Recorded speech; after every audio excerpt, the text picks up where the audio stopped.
여러분은 지금 KBS 1라디오 최경영의 최강시사와 함께하고 계십니다.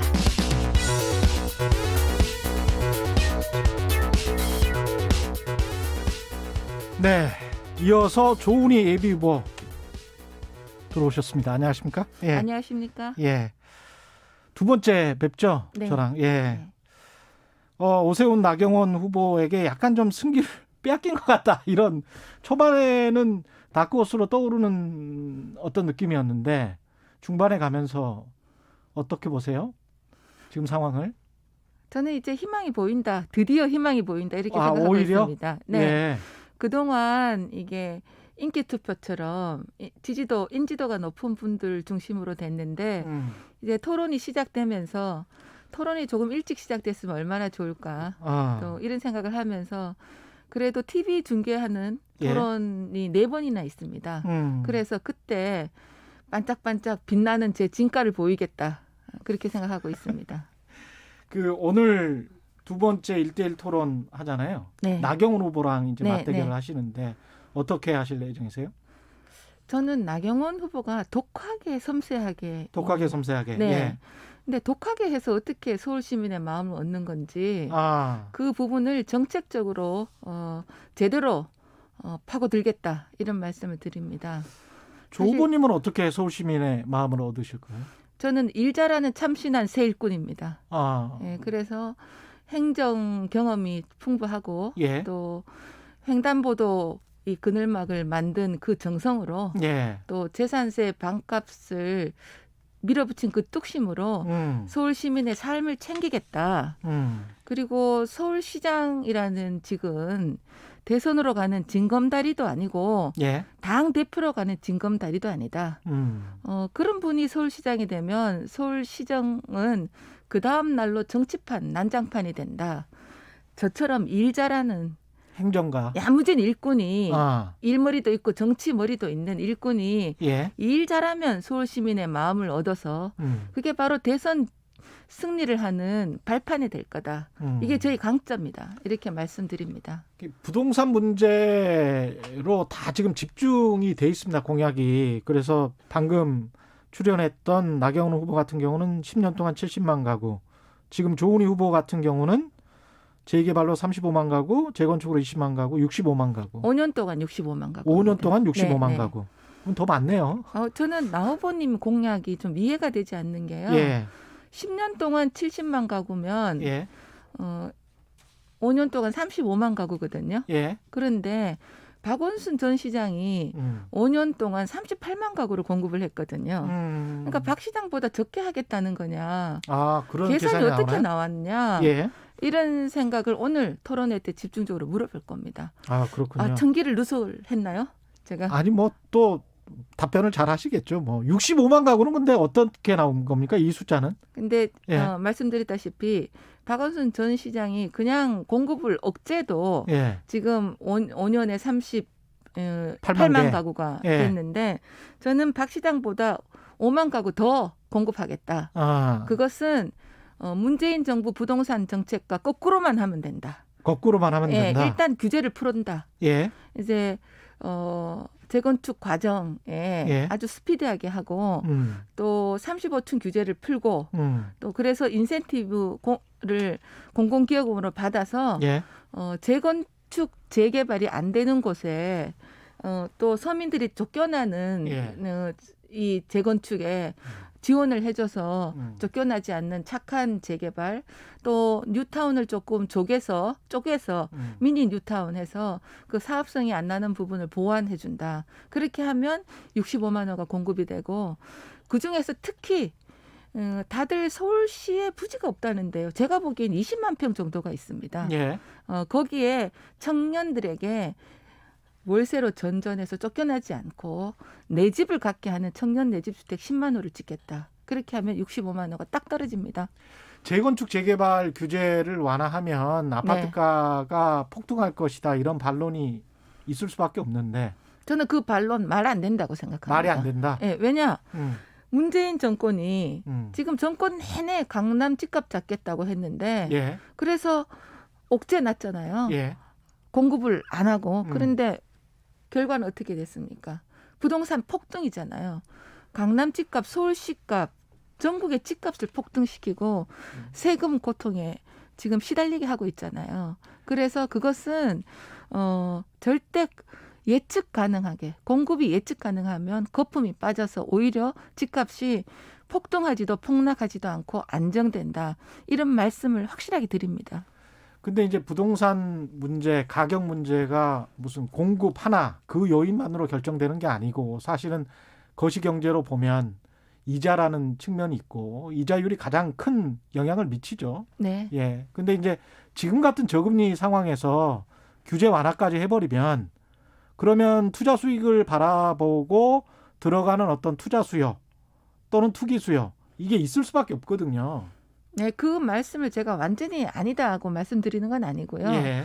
그런데 수요 공급이 불일치할 때 수요는 많은데 공급이 적을 때 오히려 예. 풍선처럼 집값이 올라가는 거죠. 예. 수요가 예측 가능할 때는 아 내가 영혼까지 끌어서 집을 안 사도 되겠구나.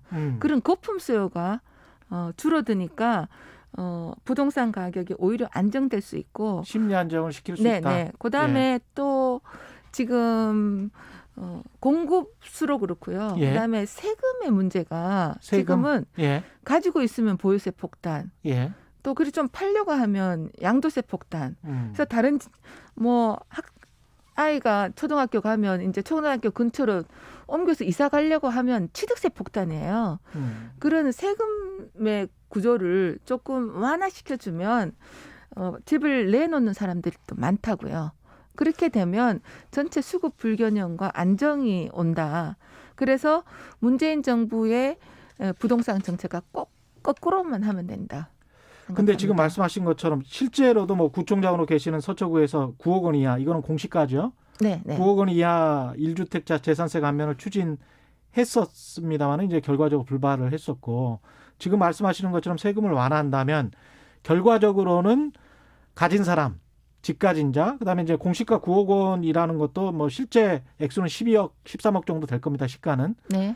그러면 아무리 1주택자라고 할지라도 거기에 재산세를 감면을 하고 그러다 보면 지금 현재 빈부격차도 심각한데 오히려 그러면 세금은 누가 내나? 근데 예. 그 말씀은 빈대 잡느라 초가상간 태우는 격입니다. 아, 그래요? 예를 예. 들면 제가 1가구 1주택 9억 이하는 재산세를 감경해야 된다. 이렇게 뚝심 있게 밀어붙이니까 정부에서도 9억 이하 할까 6억 이하 할까 하다가 결국은 6억 이하 재산세 감경안을 법률안을 통과시켰잖아요. 예. 그런 저는 제가 상당히 영향을 줬다고 생각합니다. 예. 그리고 지금 지적하신 그러면 집 가진 사람은 어떻든 집 가졌잖냐. 예. 그러면 집 가진 사람 세금 감면해주면 빈부격차 더 심해지지 않냐. 예. 그거는요. 세금을 내는 사람한테 너무 과다하게 걷었으니까 세금을 일부라도 돌려드리겠다는 거죠. 집 안 가진 사람 세금을 걷어서 집 가진 사람의 세금을 감경해 주겠다는 게 아니지 않습니까? 예. 지금 올해 통계만 해도 서울시가 재산세 등 세금이요. 8천억이나 더 거쳐요. 그거는 하늘 아래, 서울 하늘 아래 열심히 일해서 예. 내 집 한 칸 마련하신 분들한테 예. 지금 가만히 앉아 있는데 세금 폭탄을 내린 거거든요. 그런 과도한 세금, 예로부터 어진 군주는 조세 계획을 해서 세금 부담을 덜어주는 거잖아요. 예. 근데 지금은 가만히 있는데 세금 폭탄을 내리는 거예요. 그 과다하게 거둔 세금의 일부를 돌려드리다는 거지 없는 분들을 세금을 걷어서 부자한테 주자. 그거 절대 아니죠. 예. 그 어젠가요? 그젠가요? 교통방송 그 김어준 뉴스공장에 출연하셔서 네.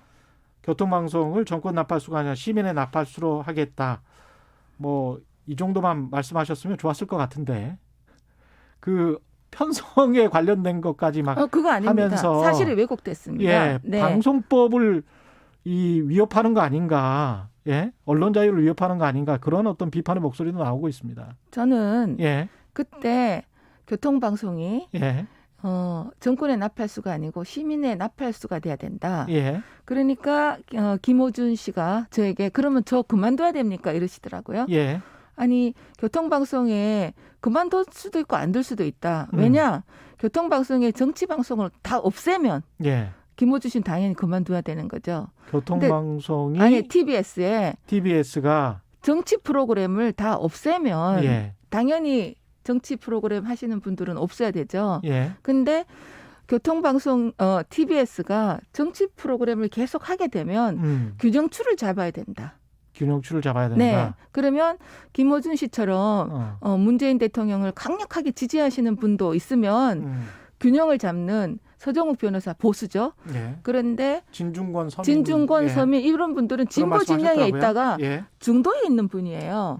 그런데 박영선 후보가 이 언론인 출신이 독재 발상이라고 얘기를 해서 제가 아주 어이가 없어서 예. 김어준 씨한테 전화해서 물었어요.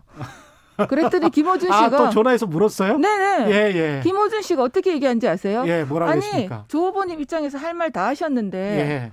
왜 그러냐? 예. 괜찮다. 예. 할 말 하신 거다. 이렇게 하든.